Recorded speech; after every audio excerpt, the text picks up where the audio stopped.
മക്കളെ, എല്ലാവർക്കും പുതിയൊരു വീഡിയോയിലേക്ക് സ്വാഗതം. നമ്മൾ പറയുന്നു ഇങ്ങനെ പഠിച്ചാൽ മുഴുവൻ മാർക്കും ഹിന്ദിയിൽ തൂത്തുവാരാമെന്ന്.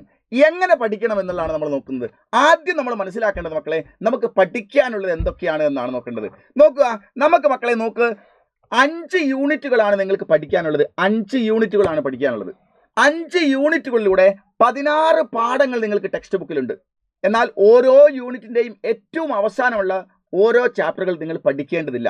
അങ്ങനെ വരുമ്പോൾ 16 ചാപ്റ്ററുകളിൽ നിന്ന് 5 യൂണിറ്റുകളിലായുള്ള 16 ചാപ്റ്ററുകളിൽ നിന്ന് ഓരോ പാഠഭാഗങ്ങളെ ഒഴിവാക്കിയാൽ, അവസാനത്തെ പാഠഭാഗങ്ങൾ ഒഴിവാക്കിയാൽ ബാക്കി 11 ചാപ്റ്റർ ഉണ്ടാവും.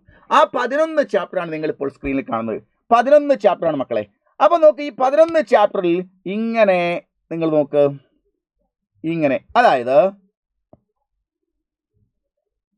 ഞാൻ 2 വരയും കൊടുത്തിരിക്കുന്നു. അതായത് ആദ്യത്തെ 4 പാഠം നിങ്ങൾ ക്വാർട്ടർലി എക്സാമിനേഷന് പഠിക്കണം. പിന്നീട് 5 പാഠം നിങ്ങൾ ഹാഫ് ഇയർലി എക്സാമിനേഷന് പഠിക്കണം. അത് കഴിഞ്ഞ് മോഡൽ ആകുമ്പോഴേക്ക് ബാക്കിയുള്ള 2 പാഠം കൂടി പഠിച്ചിട്ട് ഒന്നിച്ച് നിങ്ങൾ മോഡൽ എക്സാമിനും ഫൈനൽ എക്സാമിനേഷനും റെഡി ആവുകയും വേണം. മക്കളെ, ഒന്നാമത്തെ യൂണിറ്റിൽ നമുക്ക് 3 പാഠങ്ങളാണുള്ളത്. ഒന്നാമത്തെ യൂണിറ്റിൽ ബീർബഹൂട്ടി എന്ന് പറഞ്ഞൊരു പാഠമുണ്ട്. പിന്നെ രണ്ടാമത്തേത് ഹതാശാസെ ഏക് വ്യക്തി ബൈഠിക എന്ന് പറഞ്ഞൊരു പാഠമുണ്ട്. പിന്നെ മൂന്നാമത് ടൂട്ടാ പഹിയ എന്ന് പറയുന്ന പാഠമുണ്ട്. ഒന്നാമത്തെ യൂണിറ്റ് കഴിഞ്ഞു. പിന്നെ നമുക്ക് രണ്ടാമത് വരുന്നത് ഇത് എന്ന് പറഞ്ഞത് ശരിക്കും നിങ്ങൾക്ക് ഇവിടെ നിന്ന് അങ്ങോട്ട്, ഇവിടെ ഒന്നാമത്തെ യൂണിറ്റ് കഴിഞ്ഞു. പിന്നീട് വരുന്നത് അയാം കലാം കെ ബഹാനെ എന്ന് പറയുന്നത് രണ്ടാമത്തെ യൂണിറ്റിലെ പാഠമാണ്. ഓക്കെ, രണ്ടാമത്തെ യൂണിറ്റിലെ പാഠമാണ്. അപ്പോൾ ഒന്നാമത്തെ യൂണിറ്റിലെ 4 പാഠങ്ങളിലെ ആദ്യത്തെ 3 പാഠവും രണ്ടാമത്തെ യൂണിറ്റിലെ ആദ്യത്തെ 1 പാഠവുമാണ് നിങ്ങൾ ക്വാർട്ടർലി എക്സാമിനേഷന് വരുന്നത്. മക്കളെ, നിങ്ങളെ പരീക്ഷയ്ക്ക് 40 മാർക്കിന്റെ ചോദ്യമാണ് വരുന്നത്. ഓക്കെ, നോക്കൂ, നിങ്ങൾക്ക് ആദ്യമായിട്ട് വരുന്നത് ബീർബഹൂട്ടി എന്ന് പറയുന്ന പാഠമാണ്. നിങ്ങളൊക്കെ പഠിച്ചു തുടങ്ങി കാണും. ബീർബഹൂട്ടി ഇതൊരു കഹാനിയാണ്. ബീർബഹൂട്ടി എന്ന് പറയുന്നത് എന്താണ്? ബീർബഹൂട്ടി എന്ന് പറയുന്നത് ശ്രദ്ധിക്കും മക്കളെ, ബീർബഹൂട്ടി കഹാനിയാണ്. ഇത് പ്രഭാതാണ് എഴുതിയിരിക്കുന്നത്. ബീർബഹൂട്ടി എന്ന് പറയുന്നത് ഇന്ദ്രഗോപങ്ങൾ എന്ന് പറഞ്ഞ ചെറുതരം പ്രാണികളാണ്, മഴക്കാലങ്ങളിൽ മാത്രം കാണപ്പെടുന്നത്.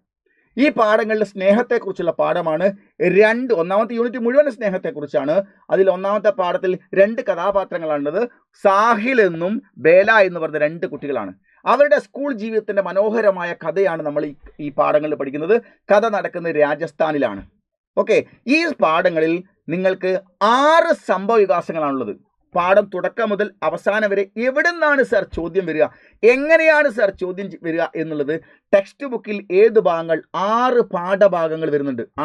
പാഠഭാഗങ്ങളിലെ 6 സന്ദർഭങ്ങളിൽ വരുന്നുണ്ട്. ഈ 6 സന്ദർഭങ്ങളെ ആസ്പദമാക്കി മാത്രമേ ബീർബഹൂട്ടിയിൽ ചോദ്യങ്ങൾ ചോദിക്കുന്നുള്ളൂ. ഏതാണ് മക്കളെ ആ ചോദ്യങ്ങൾ എന്നുള്ളതാണ് ആദ്യം നിങ്ങൾ മനസ്സിലാക്കേണ്ടത്. നിങ്ങളുടെ പരീക്ഷയിൽ ബീർബഹൂട്ടി എന്ന് പറഞ്ഞ ചാപ്റ്ററിൽ നിന്ന് ഓണപരീക്ഷയ്ക്ക് വരുന്നത് 14 മാർക്കിന്റെ ചോദ്യമാണ് വരുന്നത്. 14 മാർക്കിന്റെ ചോദ്യം വരും. എങ്ങനെയാ സാർ 14 മാർക്ക് എവിടെ നിന്നൊക്കെയാണ് വരിക? സന്ദർഭം ഇതാണ്. ഒന്ന്, സാഹിലും ബേലയും ബീർബഹൂട്ടിൽ തെരഞ്ഞുകൊണ്ട് സ്കൂളിലേക്ക് പോകുമ്പോൾ ബീർബഹൂട്ടിൽ തിരയുന്ന ഭാഗം പടുക്കഥയാണ് അല്ലെങ്കിൽ വാർത്താലാപാണ്. അത് കഴിഞ്ഞ് കടയിൽ മഷി വാങ്ങാൻ പോകുന്ന രംഗം വാർത്താലാപാണ് അല്ലെങ്കിൽ പടുക്കഥയാണ്. അത് കഴിഞ്ഞ് സുരേന്ദ്ര മാഷ് സ്കൂളിൽ വന്നിട്ട് ബേലയെ മുടി പിടിച്ച് കുത്തിപ്പിടിച്ച് പുസ്തകം വലിച്ചെറിഞ്ഞ് ഭീകരാന്തരീക്ഷം സൃഷ്ടിക്കുന്ന രംഗം വളരെ പ്രധാനപ്പെട്ട രംഗമാണ്. അവിടെ നിങ്ങൾക്ക് സംഭവങ്ങളെ മുഴുവൻ പടുക്കഥയായിട്ട് ക്ലാസ്സിൽ നടക്കുന്ന സംഭവങ്ങളെ പടുക്കഥയായിട്ട് ചോദിച്ചേക്കാം. അന്ന് രാത്രി സങ്കടമായിട്ട് ബേല ഡയറി എഴുതിയേക്കാം, സാഹിൽ ഡയറി എഴുതിയേക്കാം. മാത്രമല്ല സുരേന്ദ്ര മാഷയെക്കുറിച്ചുള്ള ക്യാരക്ടർ സ്കെച്ചും അവിടെ വരും. അത് കഴിഞ്ഞിട്ട് നമ്മൾ കുറച്ചുകൂടി മുന്നോട്ട് പോകുന്ന സമയത്ത് ഒരു ദിവസം ബേല തലയിൽ ബാൻഡേജ് കെട്ടി സ്കൂളിൽ വരുന്നു. കുട്ടികൾ മുഴുവൻ കളിയാക്കുന്നു. ആ രംഗം പടുക്കഥയാണ് അല്ലെങ്കിൽ വാർത്താലാപാണ്. ഓക്കെ, അത് കഴിഞ്ഞിട്ട് ഒരു ദിവസം ഞായറാഴ്ച സാഹിൽ വീട്ടിലിരിക്കുന്ന സമയത്ത് വേപ്പിൻ കൊമ്പ് പിടിച്ച് ഊഞ്ഞാലാടുന്ന സമയത്ത് അവൻ്റെ കാലിൻ്റെ മുകളിൽ പിണ്ടലിയുമേ, അവൻ്റെ പിണ്ടലി കാലിൻ്റെ മുട്ടിൻ്റെ പിറകു ഭാഗത്തുള്ള മാംസഭാഗത്ത് ഒരു കീൽ ആണി കയറി പോന്നു. അവനെ ഹോസ്പിറ്റലിൽ കൊണ്ടുപോകുമ്പോൾ അവിടെ ബേല ബാൻഡേജ് ചെയ്യാൻ വേണ്ടി വന്നിട്ടുണ്ട്. അവിടെ ബേലയും സാഹിൽ കണ്ടുമുട്ടുന്ന ഭാഗം പ്രത്യേകമായി ടെക്സ്റ്റ് ബുക്കിൽ പറഞ്ഞിട്ടില്ലെങ്കിലും ആ രംഗത്ത് വെച്ച് അവിടെ ഹോസ്പിറ്റലിൽ വെച്ച് സംസാരിച്ചത് പടുക്കഥയാവാം അല്ലെങ്കിൽ വാർത്താലാപാവാം. ഓക്കെ, ബേല തലയിൽ ബാൻഡേജ് കെട്ടി വന്ന സമയത്ത് ഒരു ദിവസം ബേല സ്കൂളിലേക്ക് വരുമ്പോൾ ബേല ബാൻഡേജ് കെട്ടി തലയിൽ കെട്ടി വന്ന സമയത്ത് ആ സംഭവം നിങ്ങൾക്ക് പടുക്കഥയാണ്, വാർത്താലാപാണ്. അന്ന് വേണമെങ്കിൽ അത് ബേല ഡയറിയും എഴുതാം. ഓക്കെ, അങ്ങനെ ഹോസ്പിറ്റലിൽ വെച്ച് കാണുന്നു, സാഹിലും ബേലയും കാണുന്നു, സംസാരിക്കുന്നു. അന്ന് ബേലയ്ക്ക് ഡയറി എഴുതാം, സാഹിലിന് ഡയറി എഴുതാം. ഓക്കെ, അത് കഴിഞ്ഞിട്ട് സ്കൂളിൽ ഒരു ദിവസം അവർ റിസൾട്ട് വരുന്നു, രണ്ടുപേരും പിരിഞ്ഞു പോകുമ്പോൾ അവർ മാർക്ക് ലിസ്റ്റുകളും മറ്റൊക്കെ നോക്കുന്നത് പടുക്കഥയാണ് അല്ലെങ്കിൽ വാർത്താലാപാണ്. അന്ന് സാഹിൽ ഡയറി എഴുതാം, വേല ഡയറി എഴുതാം. എല്ലാ സംഭവങ്ങളും സുരേന്ദ്ര മാഷയെക്കുറിച്ച് ഭീകരാന്തരീക്ഷം സൃഷ്ടിച്ച ദിവസം സാഹിലിന് മുൻപിൽ ചമ്മി പോയ കാര്യം ആലോചിച്ചിട്ട് വേലയ്ക്ക് കൂട്ടുകാരിക്ക് കത്തെഴുതാം. ഓക്കെ, ഇങ്ങനെയുള്ള ഏറ്റവും പ്രധാനപ്പെട്ടവ. പിന്നെ വീർബഹൂട്ടി ആരാണ് എഴുതിയത്? പ്രഭാതാണ്. ഏത് രീതിയിലുള്ള രചനയാണ്? കഹാനിയാണ്. വീർബഹൂട്ടി കൈസ് ഹോത്തെ സുർക്ക് മുലായം ഗദ്ബതി വീർബഹൂട്ടിയാം എന്നൊക്കെ നിങ്ങൾക്ക് പറയേണ്ടി വരുമ്പോൾ ഇങ്ങനെയുള്ള എല്ലാ പാഠഭാഗങ്ങളും ഏറ്റവും കൃത്യമായിട്ട് സമഗ്രമായി മനസ്സിലാക്കുന്ന ഒരു കുട്ടിയെ സംബന്ധിച്ചോളം ആ പാഠത്തിൽ ഒരു ടെൻഷനും വേണ്ട. ഏത് കാര്യം എവിടെ വെച്ച് ചോദിച്ചാലും, എവിടെയാണ് ചോദിക്കുന്നത്, ഏത് രീതിയിലുള്ള ചോദ്യങ്ങളാണ് വരിക എന്നുള്ള കൃത്യമായ ധാരണയുള്ള കുട്ടിയെ ആ കുട്ടിയെ സംബന്ധിച്ചുള്ള ക്വാർട്ടർലി എക്സാമിനേഷൻ ഈ ചാപ്റ്ററിൽ നിന്ന് 14 മാർക്കും ആ കുട്ടി വാങ്ങിയിരിക്കും. യാതൊരു സംശയം വേണ്ട. ഓക്കെ മക്കളെ, അത് കഴിഞ്ഞാൽ നമുക്ക് വരാൻ പോകുന്നത് അടുത്തത് ഹതാശാസെ ഏക് വ്യക്തി ബൈഠ് ഗയ എന്ന പാഠമാണ്. ഇതും സ്നേഹത്തിന്റെ മറ്റൊരു തലത്തെക്കുറിച്ചാണ് പറയുന്നത്. ഇത് വിനോദ് കുമാർ ശുക്ല എന്ന് പറയുന്ന ഒരു മനുഷ്യൻ ഒരു കവിത എഴുതുന്നു. ഹതാശാസെ ഏക് വ്യക്തി ബൈഠ് ഗയ, അവശതയോടുകൂടി നിരാശയോടെ ഒരു മനുഷ്യൻ തളർന്നിരുന്നു പോയി. അദ്ദേഹത്തെ എനിക്കറിയില്ലായിരുന്നു, പക്ഷേ അദ്ദേഹത്തിൻ്റെ അവശത എനിക്കറിയാമായിരുന്നു, നിരാശ എനിക്കറിയാമായിരുന്നു. അതുകൊണ്ട് ഞാൻ അദ്ദേഹത്തിൻ്റെ അടുത്തേക്ക് പോയി, ഞാൻ കൈനീട്ടി, അദ്ദേഹം കൈപിടിച്ചു, ഞാനങ്ങൾ എഴുന്നേറ്റ് നടന്നു. എനിക്ക് അയാളെ അറിയില്ലായിരുന്നു, അയാൾക്ക് എന്നെ അറിയില്ലായിരുന്നു, പക്ഷേ പരസ്പരം താങ്ങും തണലുമായി നടന്നു പോകാൻ ഞങ്ങൾക്കറിയാമായിരുന്നു എന്ന് പറയുന്നു. അതാണ് കവിത. ഈ കവിതയെക്കുറിച്ച് വിനോദ് കുമാർ ശുക്ല എഴുതിയ കവിതയെക്കുറിച്ച് നരേഷ് സക്സേന എഴുതുന്ന ടിപ്പണിയാണ് മക്കളെ രണ്ടാമത്തെ പാഠം. ഈ പാഠത്തിൽ അറിയാമെന്ന് പറഞ്ഞ പരമ്പരാഗതമായ നമ്മുടെ കൺസെപ്റ്റിനെ പൊട്ടിച്ചുകൊണ്ട് ഇത്രയും കാലം ഒരാളെ അറിയാമെന്ന് ചോദിച്ചാൽ നിങ്ങൾ അറിയാമെന്ന് പറയാറുണ്ട്. പറയുന്നത് എന്തുകൊണ്ട്? അയാളുടെ പേരും നാളും ജാതിയും ഊരും എല്ലാം വെച്ച് അറിഞ്ഞിട്ട് ഞാൻ അയാളെ അറിയുന്നു എന്ന് പറയുന്നു. അയാളുടെ പേരറിയോ? ആ പേരറിയാം. അയാളുടെ നാടെവിടെ? ഓക്കെ. അയാൾ എത്ര ക്ലാസ് പഠിക്കുന്നു, അല്ലെങ്കിൽ എന്ത് ജോലി ചെയ്യുന്നു, അയാളുടെ ജാതി ഏത്, അയാളുടെ മതമേത് എന്നൊക്കെ പറഞ്ഞിട്ട് ഓഹോ അപ്പോൾ നിനക്ക് അയാൾ അറിയാമല്ലേ എന്ന് നിങ്ങളും ചോദിക്കുന്നു. അയാൾ ഇതൊക്കെ മനസ്സിലാക്കിയിട്ട് അയാൾ അറിയാമെന്ന് പറയുന്നു. കവി പറയുന്നു, ലേഖകൻ പറയുന്നു, വിനോദ് കുമാർ ശുക്ലയും പറയുന്നു, ടിപ്പണി നരേഷ് സക്സേനയും പറയുന്നു, ഇത് മഹാ അബദ്ധമാണ്, തെറ്റാണ്. അയാളെ നിങ്ങൾക്കറിയില്ല. നിങ്ങൾ എന്ത് മനസ്സിലാക്കിയാണോ അയാൾ അറിയാമെന്ന് പറയുന്നത് അത് തെറ്റാണ്. അദ്ദേഹത്തിൻ്റെ മനസ്സിൻ്റെ വേദനയും പ്രയാസവും സങ്കടങ്ങളും മനസ്സിലാക്കാൻ നിങ്ങൾക്ക് കഴിഞ്ഞിട്ടില്ലെങ്കിൽ, ആന്തരികമായി മനസ്സിലാക്കിയിട്ടില്ലെങ്കിൽ, പുറന്തോടായ പേരും നാളും ജാതിയും മനസ്സിലാക്കുന്നതുകൊണ്ട് ഒരു ഹ്യൂമണൊരു വ്യക്തിയെ മനസ്സിലാക്കിയതായി പറയാൻ കഴിയില്ല എന്നുള്ള സന്ദേശമാണ് ഈ പാഠത്തിലൂടെ കൃത്യമായിട്ട് അദ്ദേഹം അവതരിപ്പിക്കുന്നത്. അതിന് ഒരുപാട് കാര്യങ്ങൾ അദ്ദേഹം വ്യക്തമാക്കി പറയുന്നുണ്ട്. അപ്പോൾ ഈ പരമ്പരാഗതമായിട്ട് അറിയാമെന്ന സങ്കല്പങ്ങളെ പരമ്പരാഗത അറിയാമെന്ന അർത്ഥത്തെ പൊട്ടിച്ചെറിയുന്ന പാഠമാണിത്. അതായത് മക്കളെ, നിങ്ങൾക്ക് അറിയാമെന്ന് നിങ്ങൾ ഇതുവരെ യൂസ് ചെയ്തത് അറിയാത്ത കാര്യത്തിന് വേണ്ടിയാണ് അറിയാമെന്ന വാക്ക് നിങ്ങൾ ഉപയോഗിച്ചത്. ശരിക്കും അറിയില്ല എന്നായിരുന്നു അത് പറയേണ്ടത്. അപ്പോൾ അറിയാമെന്നുള്ള വാക്കിൻ്റെ പുതിയ അർത്ഥതലങ്ങളെ, പരമ്പരാഗത അർത്ഥത്തെ പൊട്ടിച്ചിട്ട് പുതിയ തലങ്ങളെ നിങ്ങൾക്ക് ഉണ്ടാക്കി തരുന്നു. കള്ളൻ എന്ന് പറഞ്ഞ വാക്കിൻ്റെ അർത്ഥം മോഷ്ടാവ് എന്നാണ്. അതിന് മിടുക്കൻ എന്നൊരു അർത്ഥം ഒരു ഡിക്ഷണറിയിലുമില്ല. പക്ഷേ കവി അതിൻ്റെ പരമ്പരാഗത അർത്ഥത്തെ മാറ്റുന്നുണ്ട് അല്ലേ? ഒരു കവിതയില്ലേ നിങ്ങൾ? അച്ഛനെ പോലൊരു കള്ളനാണെന്നെ ആദ്യം വിളിച്ചതെന്നമ്മ, അമ്മിഞ്ഞ പാലു നുകരുന്ന കുഞ്ഞിനോടമ്മ പറഞ്ഞു നീ കള്ളൻ, ഓട്ടത്തിൽ ചാട്ടത്തിൽ ഒന്നാമനായപ്പോൾ കൂട്ടുകാർ വാഴ്ത്തി നീ കള്ളൻ, അച്ഛനോടമ്മിനി ടീച്ചർ പറഞ്ഞു പഠിക്കാൻ മിടുക്കൻ ഈ കള്ളൻ. ആ കള്ളൻ്റെ അർത്ഥം എന്താ? മോഷ്ടാവ് എന്ന അർത്ഥമാണോ? മിടുക്കൻ എന്നാണ് അർത്ഥം. എന്നാൽ മിടുക്കൻ എന്ന അർത്ഥം കള്ളൻ എന്ന വാക്കിനുണ്ടോ? ഇല്ല.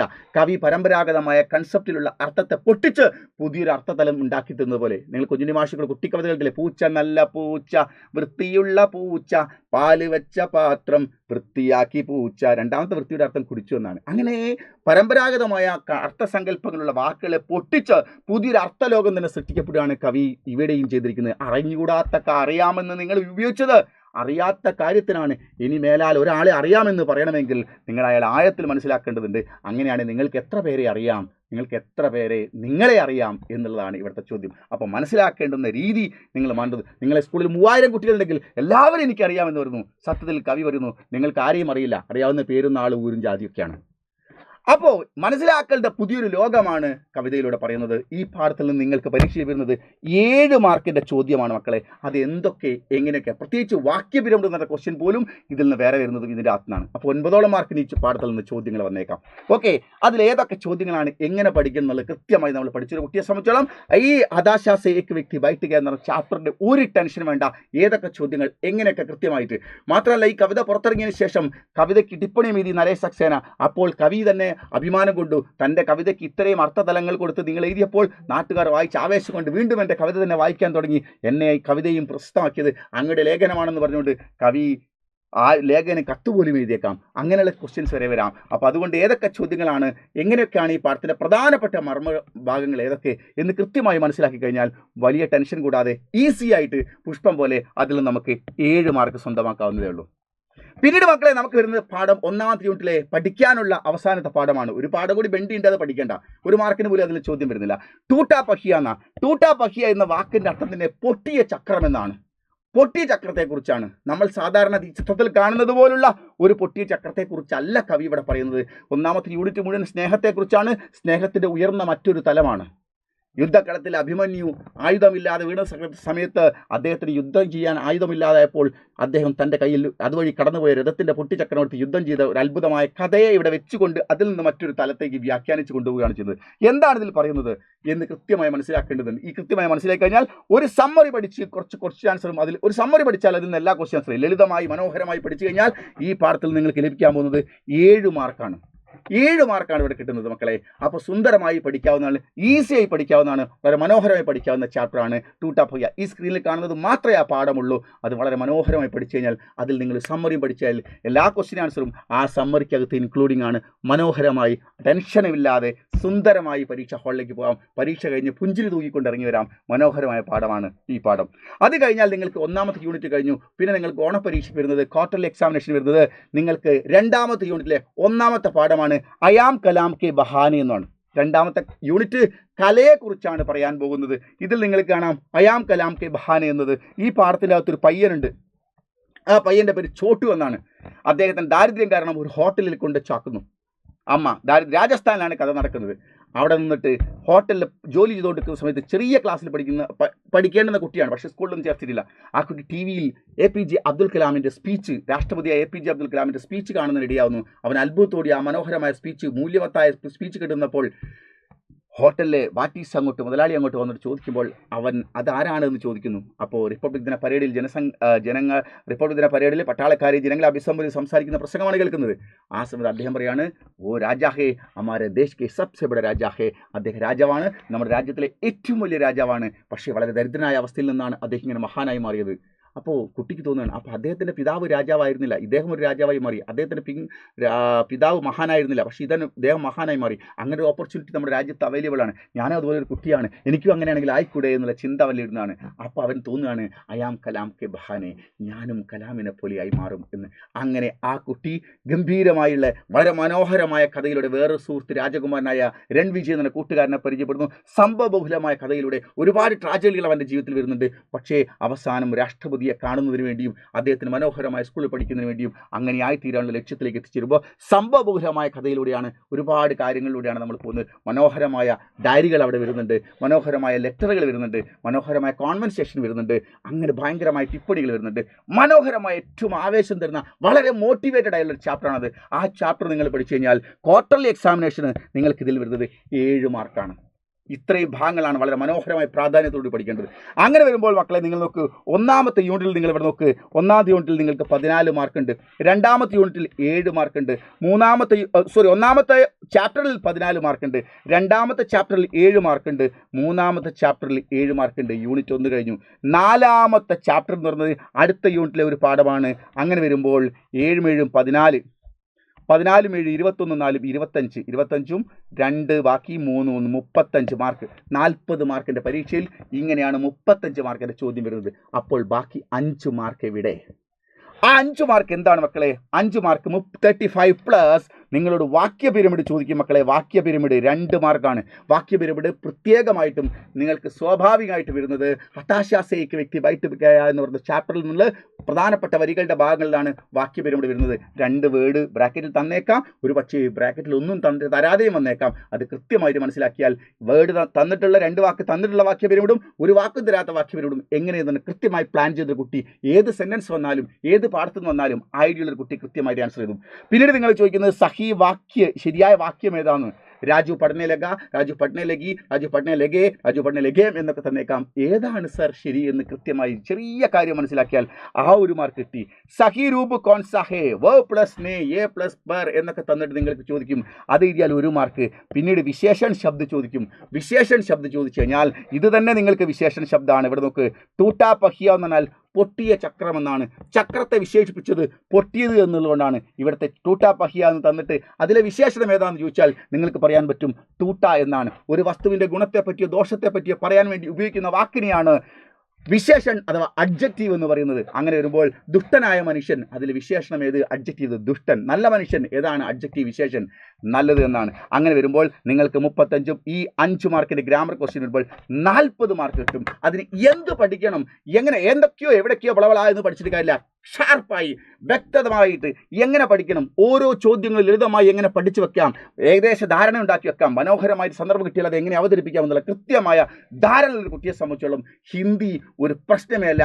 അവൻ ഫുൾ മാർക്ക് തൂത്തുവാരി വരിക തന്നെ ചെയ്യും. ഞാൻ ഈ പറഞ്ഞതുപോലെ പഠിക്കുക പോലെ എന്ത് പഠിക്കണം, എങ്ങനെ പഠിക്കണം, ചോദ്യം എന്താണ് ചോദ്യങ്ങൾ വരാനുള്ള ചോദ്യങ്ങൾ എന്നുള്ള ഐഡിയ ഉള്ളൊരു കുട്ടി പരീക്ഷാ ഹാളിൽ പോയി കഴിഞ്ഞാൽ അവൻ കണ്ടതും അവൻ ചിന്തിച്ചതുമായ ചോദ്യപേപ്പർ മാത്രമേ അവൻ ചോദ്യപേപ്പറിൽ അവന് കാണാൻ കഴിയുള്ളൂ. അതുകൊണ്ട് അവൻ സുന്ദരമായി ഒരു ഐഡിയ ഇല്ലാതെ പോകുന്നവൻ അപ്പോഴാണ് ക്വസ്റ്റ്യൻ കിട്ടുന്നത് എന്താണെന്ന് അപ്പോഴാണ് ബോധ്യപ്പെടുന്നെങ്കിൽ അവനെ സംബന്ധിച്ചോളം മാർക്ക് സാധ്യവുമല്ല. അപ്പോൾ തെറ്റുകൂടാതെ ഗ്രാമർ മിസ്റ്റേക്ക് ഇല്ലാതെ ഓരോന്ന് കൃത്യമായി പഠിച്ച് എങ്ങനെ വ്യക്തമായി എഴുതണം എന്നുള്ള കൃത്യമായ ഐഡിയ ഉണ്ടെങ്കിൽ മാത്രമേ ഫുൾ മാർക്ക് നമുക്ക് സ്വന്തമാക്കാൻ കഴിയുള്ളൂ.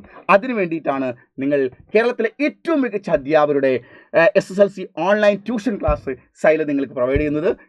ഈ അസ്ത്ര സെക്കൻഡ് ബാച്ച് നമ്മൾ ആരംഭിച്ചിരിക്കുകയാണ്. ഒന്നാമത്തെ ബാച്ച് 10,000 കുട്ടികൾ വന്നു ചേർന്നു, അത് ഫുള്ളായി. രണ്ടാമത്തെ ബാച്ച് നമ്മൾ ചേർന്നിരിക്കുകയാണ്. നിങ്ങളെല്ലാവരും എത്രയും പെട്ടെന്ന് ഇപ്പോൾ നമ്മൾ സെക്കൻഡ് ബാച്ച് ആരംഭിച്ചിരിക്കുകയാണ്. രണ്ടാമത്തെ ബാച്ചിൽ നിങ്ങൾ ജോയിൻ ചെയ്ത ആപ്പ് ലൈവ് ക്ലാസ്സുകളിലൂടെ നിങ്ങളുടെ എല്ലാ പ്രശ്നങ്ങളും ഇതുപോലെ പരിഹരിക്കാവുന്നതാണ്. ഓക്കെ, നിങ്ങൾ നോക്കൂ മക്കളെ, ഇതിന് നിങ്ങൾക്ക് കൊടുക്കേണ്ട ഫീസ് എന്ന് പറഞ്ഞാൽ 3,499, 3,500 രൂപ തികയുന്നില്ല, 1 രൂപ കുറവാണ്. ഇത്രയും 3,499 എന്ന് പറഞ്ഞാൽ 3,500 താഴെ കാശ് കൊടുത്താൽ ഒരു വർഷം മുഴുവനുമാണ് നിങ്ങൾക്ക് ഈ ക്ലാസ് കിട്ടാൻ പോകുന്നത്. മാത്രമല്ല എക്സ്പീരിയൻസ് ഫാക്കൽറ്റീസ് ഉണ്ടാവും, പിന്നെ റെക്കോർഡഡ് ആൻഡ് ലൈവ് ക്ലാസ് ഉണ്ടാവും, ഡൗട്ട് ക്ലാരിഫിക്കേഷൻ്റെ യൂണിറ്റ് ടെസ്റ്റ് ഉണ്ടാവും, ലൈവ് ആൻസർ കീ ഡിസ്കഷൻ ഉണ്ടാവും, slide and notes after every class ഉണ്ടാവും, പിന്നെ മോഡൽ ക്വസ്റ്റ്യൻ പേപ്പർ ഉണ്ടാവും, ജനറൽ ഇൻഫർമേറ്റീവായ വീഡിയോസ് ഒക്കെ നിങ്ങൾ കിട്ടും. ഇതെല്ലാം ആപ്പിൽ മാത്രം അവൈലബിൾ ആകുന്ന സംഭവമാണ്. ഇങ്ങനെ ആപ്പിൽ ചേർന്ന് ഒരു വർഷത്തേക്ക് മൊത്തമായിട്ട് എല്ലാ കാര്യങ്ങളും quarterly exam, half yearly exam, model exam, final exam, ഇതിൻ്റെ മുൻകാല ക്വസ്റ്റ്യൻ പേപ്പർ എല്ലാം വെച്ച് നിങ്ങളെ സെറ്റാക്കി കോൺഫിഡൻസോട് പരീക്ഷാ ഹാളിൽ ഒരു കൈവറയിലില്ലാതെ പരീക്ഷ എഴുതാൻ വേണ്ടി മനോഹരമായി കോൺഫിഡൻസോട് പോകാൻ വേണ്ടി പുഞ്ചിരിയോടുകൂടി പരീക്ഷ കഴിഞ്ഞ് ഇറങ്ങാൻ റിസൾട്ട് വരുമ്പോൾ A+ എന്നുള്ളത് എനിക്കുണ്ടാവുന്ന ഉറപ്പ് തലേ ദിവസം പോലും നിങ്ങൾക്ക് ചിന്തിക്കാൻ വേണ്ടി മനോഹരമായി നിങ്ങൾ പഠിക്കുന്നതിന് വേണ്ടി എല്ലാ വിഷയങ്ങളും പ്രഗത്ഭര അധ്യാപകരുടെ ക്ലാസ്സുകൾ നിങ്ങൾ കിട്ടുന്നുണ്ട്. ആപ്പ് പർച്ചേസ് ചെയ്യുക, എത്രയും പെട്ടെന്ന് നമ്മൾ അസ്ത്ര ബാച്ചിൽ ജോയിൻ ചെയ്യുക. നമുക്ക് ഗംഭീരമായിട്ട് തുടങ്ങാം, ഗംഭീരമായി പഠിച്ചെടുക്കാം. ഓക്കെ, അപ്പോൾ അതുകൊണ്ട് യൂട്യൂബിൽ ക്ലാസ്സുകൾ ഉണ്ടാവില്ലേ സാർ? യൂട്യൂബിൽ ക്ലാസ്സുകൾ ഉണ്ടാവും മക്കളെ. യൂട്യൂബിൽ ക്ലാസ്സിൽ വരുന്നത് എക്സാമുമായി ബന്ധപ്പെട്ട റിവിഷൻ ടൈപ്പ് ക്ലാസ്സുകളാണ്. ഡീറ്റെയിൽഡ് ക്ലാസ്സുകളെല്ലാം തന്നെ നിങ്ങൾ ഞങ്ങളുമായി നേരിട്ട് സംവദിക്കുന്ന ക്ലാസ്സുകളൊക്കെ നമുക്ക് ഇതിലാണ് നടക്കുന്നത്. അപ്പോൾ അതുകൊണ്ട് നിങ്ങൾക്ക് യൂട്യൂബ് ലൈവ് ക്ലാസ്സുകൾ ഉണ്ടാവും, പക്ഷേ അത് റിവിഷൻ ടൈപ്പ് ക്ലാസ്സുകളാണ്. ഈ ആപ്പിൽ കയറി എല്ലാം പഠിച്ചൊരു കുട്ടിയെ സംബന്ധിച്ചോളം റിവിഷൻ ക്ലാസ്സുകൾ അവൻ റിലാക്സായി പുഞ്ചിരി തൂക്കിക്കൊണ്ടാണ് അവൻ കേൾക്കുകയും കാണുകയും പഠിക്കുകയും ചെയ്യുക. അതുകൊണ്ട് നിങ്ങൾ എത്രയും പെട്ടെന്ന് നിങ്ങൾ ആപ്പ് പർച്ചേസ് ചെയ്യുക, നമുക്ക് ഗംഭീരമായി പഠിക്കാം. Okay, by.